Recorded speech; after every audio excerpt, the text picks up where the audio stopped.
What is up, YouTube? Welcome back to my channel, and today we have another Q&A video. The difference though with this one compared to past ones is I asked for questions that weren't necessarily pertaining to fitness. Now, if it's a question that has an overarching like life theme and there's a little bit of fitness in it, I might end up answering it, but for the most part, we're gonna try to do stuff that isn't fitness related. So as always, if you wanna get in on these questions and answers videos, what you gotta do is add my Facebook page, Remington James, link in description, or just type in Remington James. Both paths will get you to the same destination, and add my page in the middle. Look out once a week. I post asking for your questions, you guys provide them, and I do my best to answer them in probably too in-depth of a response. So anyways, I'm talking too much already. Let's go ahead and get down to business. You guys ready? Let's do it!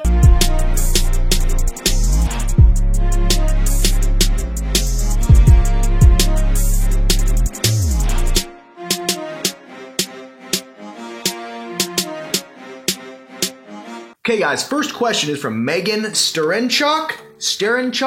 I think I got it right. I apologize if I didn't. She asks, do you plan on getting any more tattoos? Do you have anything in mind if you are? Honestly, guys, all the tattoos I do have now, as some of you might know or might not know, I have a full shoulder tattoo, I have a full chest tattoo right here, and I also have a tattoo on my back. I got the tattoo on my back. I pretty much got the tattoo that I think every high school boy gets when they get a tattoo before they're 18. It's literally my last name on my back. But as I've grown, my back's gotten bigger. That tattoo seems to have stayed the same size. I don't like it at all anymore, so I've thought about getting it covered up. But here's the dilemma I'm running into. I got a lot of my tattoos before I was ever into bodybuilding and fitness. A good part of being in this lifestyle, the whole fitness thing, is that it requires that I show my body off, right? And tattoos can help accentuate some of your features, but I just don't want to cover up any more of my body than I already have covered up. Because if I'm flexing, for instance, I rarely flex this side of my body simply because I have a tattoo that covers all of this. You can't see my shoulder muscle or my definition or my bicep muscle that well. So in almost all my pictures exclusively, you will always see me going from this side.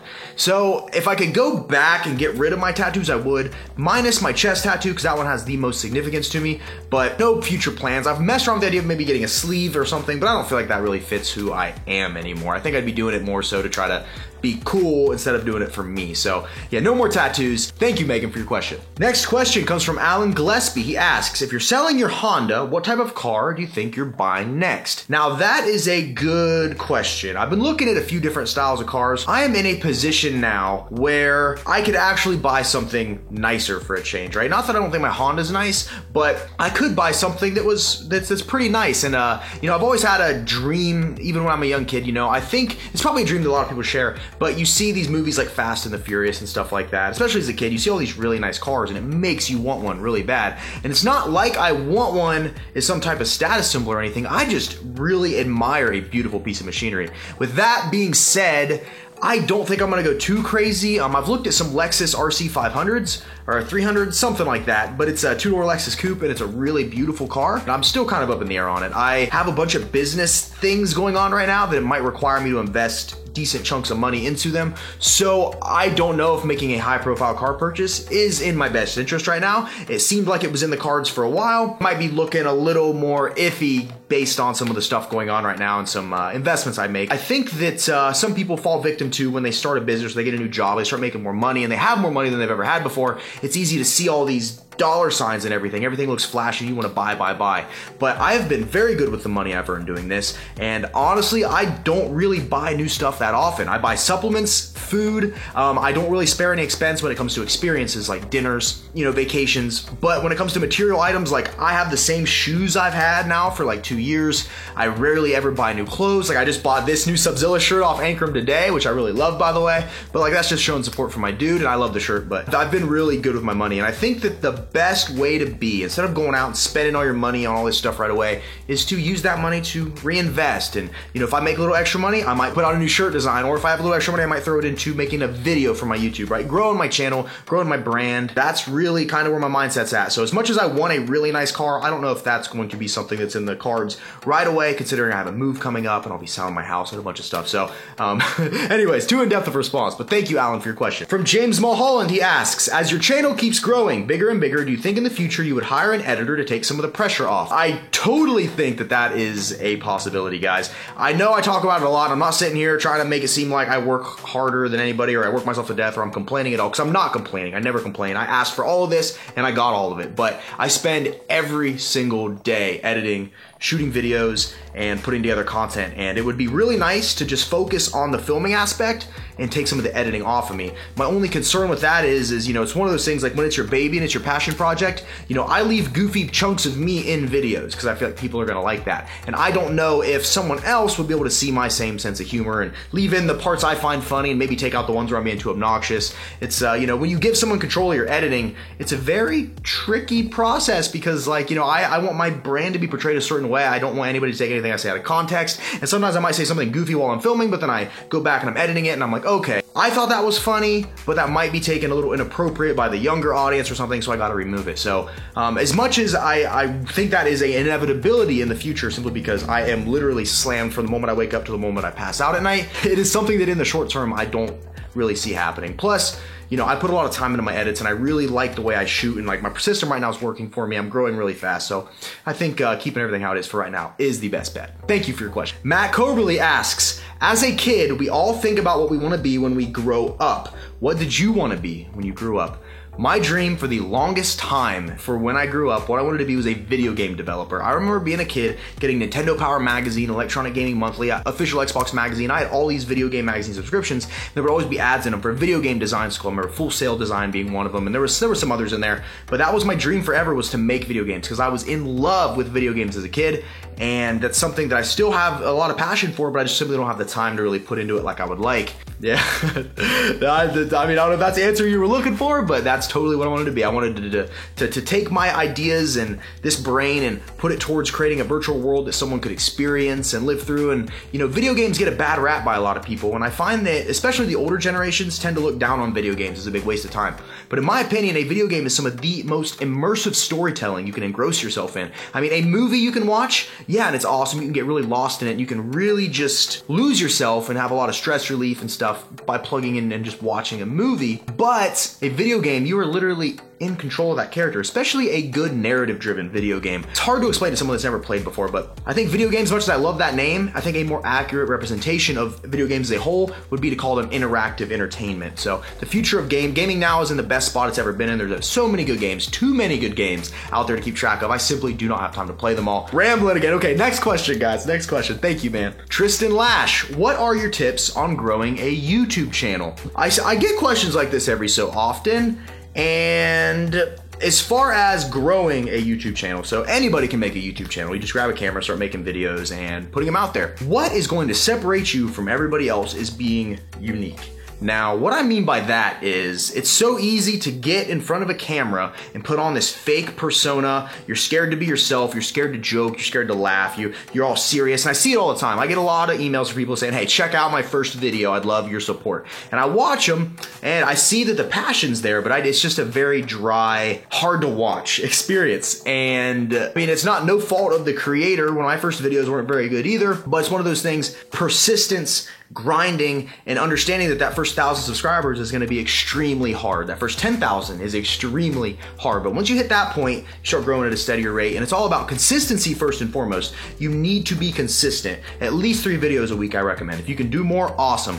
2, focus on your editing. Don't just release crap. Another thing I see with YouTubers is I'll see some guys put out videos and I'll watch them. I'm not talking anybody big. I'm talking smaller guys. They'll put out videos and they'll say, watch my video, tag me in it or something. And I'll watch it. And it's just a bunch of random clips. There was no story, there was no start, there was no finish, the transitions weren't good. You gotta make it watchable, something that people legitimately have enjoyment out of. And if you can make someone laugh, that is the easiest way to connect to someone and get that emotional connection to get them to keep engaging with your content, is making somebody laugh. Or you give them information that they find invaluable. So I tend to bring a lot of new subscribers in through my meal prep videos because they're instructional how-tos, like, hey, this is how you should eat to lose weight, or this is how you should train to put on muscle. And those bring people in. Then I think what kind of helps me out the most and what's made me grow, 1, I'm super consistent and I put out a ton of videos, but 2 is that I am not afraid to be myself. I have some videos that were received horribly. Well, I don't want to say horribly because they still do really good, but like for the most part, my like to dislike ratio is very good. I'm in less than 3% dislike, and that is almost unfounded. on YouTube for a lot of people. You know, I'll do some crazy humor videos that might have a 10-15% dislike ratio, but I don't not do those because more people don't like them, if that makes sense. I've been myself 100% from the start of this channel, and other than cleaning up maybe my vocabulary a tiny bit just to make sure that it's family friendly, I have been 100%. You know, I show you guys the good, the bad. I'm not on here acting like a robot. And I think that if you want to be successful, consistency, being yourself, and having the best intentions in mind, and understanding that people either want value content or they want humor, or they want something that they can walk away from and feel like they had an actual experience. So those would be my 3 things, if I were you, that I would focus on. And I'm telling you, before you know it, you keep putting out videos, you will eventually have a channel that people actually subscribe to. Number 1 piece of advice, don't go ripping anybody else off and copying people verbatim. I've seen this happen all the time. That just doesn't work in the grand scheme of things. You can rip off a bunch of people's ideas, and I'm not saying that I'm 100% original in my approach, right? All the other fitness guys do grocery hauls, all the other fitness guys vlog, all the other fitness guys do meal prep and cooking videos, but you gotta put your own unique twist on them. You can't just rip somebody's complete thing off 100% and expect for it to work for you, because you'll find out that people see right through that really fast. So thank you for your question. All right, guys, final question from Mike D'Angelo. He asks, what were you like in high school? Props to us 90s kids. Okay, high school for me was completely different Remington than you see right now. I mean, I've always tried to be funny. I've always tried to be like a class clown, but a lot of that stuff came from a very insecure place, right? As much as I struggle with acne right now in my adult life, I struggled with it even worse in high school. And not only that, I was going bald. I started going bald that I could really notice my junior year of high school. And all that stuff really wrecked me as far as my confidence levels and my just overall even wanting to really go outside and be around people. And that's kind of when I started tangling with alcohol, and I used alcohol as a crutch to get me outside of that social bubble. But high school, really, I played a lot of video games, and I can't say I was always the best person. I think that I took a lot of my insecurities and stuff that I felt wrong about me and projected that outward onto other people. I wasn't the nicest guy, and I made a lot of mistakes in high school. Got in a lot of trouble. Just wasn't really the best kid, but that is, as much as I regret to say that all of that was a part of my past, it's one of those things that if I wouldn't have had those experiences in my life, I wouldn't be where I'm at right now. And I try to always tell people, especially when I get on like Facebook or something, right? Because I do have a personal Facebook account with people around me and people I grew up with that post, and I'll see them, it's always like something negative, like this happened today, I can't believe it. This happened tomorrow, this happened yesterday, just always bad stuff.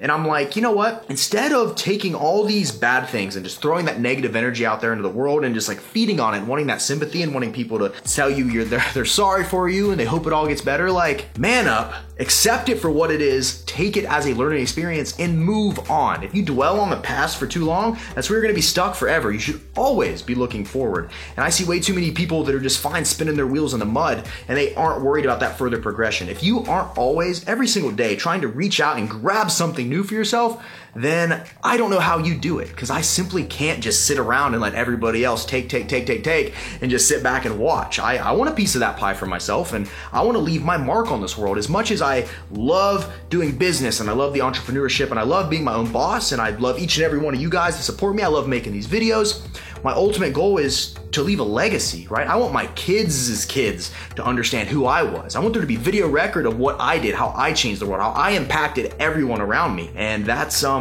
don't even remember the question, but I'm talking out my butt once again, guys. I apologize for going off on these tangents, I really do. But what was the question again? What was it like in high school? How did we veer off of there? Okay, I guess I was just trying to say that I had a lot of bad stuff happen to me in the past, and a lot, guys, and a lot of stuff I don't even really talk about on here because a lot of it's really personal. But it took a lot of soul searching and a lot of internalization and really reflecting on everything I've been through and who I was as a person to take me out of that and to really make me change and live a better life. So change your mind, change your life. I'm telling you guys, you are literally one decision away from having a way better life. And it all starts with you. And it all starts with you making your mind up, right? You can say you want to diet. You can say that you want to go start a business. You can say that you want to start a new job. You can say you want to pass your high school or college classes and you want to pass and you're going to study for that test. But if you don't ever act on it or take that first step, then all that was a thought. And the last thing you want to do, as well as me, is grow old thinking back and wondering, what if? What if? And I promise you guys, I'll never ask myself that question. I'll never ask myself that question. Instead, I ask myself, what's next? What's next? All right, guys, that is gonna wrap up this Q&A. Thank you so much, guys. I really enjoyed the non-fitness Q&A. I really did. It's really cool. Thank you to everybody that asked questions. I apologize I couldn't get to them all, but we only have so much time. So if I didn't answer your question, save it, next week repost it, and you might get lucky. So as always, thank you guys so much. Don't forget to add my Facebook account if you want to get in on these. Don't forget to hit that like button, because it helps me out more than you even know. I'm telling you guys. YouTube's algorithm, as far as it suggests new people, it introduces new people to your content, new subscribers, stuff like that, suggested videos, it all depends on how many people hit that like button. So you might see every YouTuber nowadays kind of clamoring for it, asking you for that like, but I'm telling you, it means more to me than you even know, and it means more to the channel, helps see everything grow if you just hit that like button. So thank you as always, and don't forget to smile, remain positive, and pay someone a compliment, because you never know whose day you could be making better. With that, I'm out here. This has been a Remington James production, and I'll see you guys at the next video. See you guys.